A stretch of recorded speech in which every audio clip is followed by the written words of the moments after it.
Test championship 2023-25 চক্রের final match অনুষ্ঠিত হতে যাচ্ছে আগামীকাল।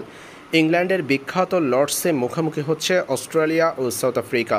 টেস্ট চ্যাম্পিয়নশিপের ফাইনাল ম্যাচের মধ্য দিয়ে চূড়ান্ত হবে এবারের চক্রের বিজয়ীর নাম।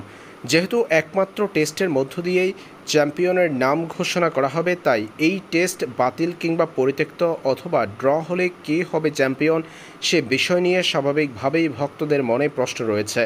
বৃষ্টির কারণে যদি ম্যাচ পরিত্যক্ত হয় কিংবা টেস্ট ম্যাচটি যদি ড্র হয়, সেই ক্ষেত্রে চ্যাম্পিয়ন হবেন কে, অস্ট্রেলিয়া না সাউথ আফ্রিকা? লর্ডসের এই টেস্ট শুরু হওয়ার আগে আইসিসি এর উত্তর দিয়েছে।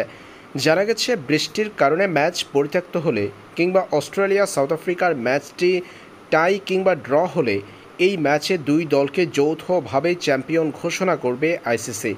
আর আইসিসি টেস্ট চ্যাম্পিয়নশিপের ফাইনাল ম্যাচটির জন্য একদিন রিজার্ভ ডে রেখেছে আইসিসি। 11 থেকে 15 জুনের মধ্যে শেষ হওয়ার কথা রয়েছে ফাইনাল ম্যাচটি। তবে নির্ধারিত এই সময়ে যদি বেশ কিছু ওভার বাতিল হয় বৃষ্টির কারণে, সেই ক্ষেত্রে ম্যাচ গড়াবে রিজার্ভ ডেতে, অর্থাৎ 16 জুন। সেদিন চূড়ান্ত হবে বিজয়ীর নাম।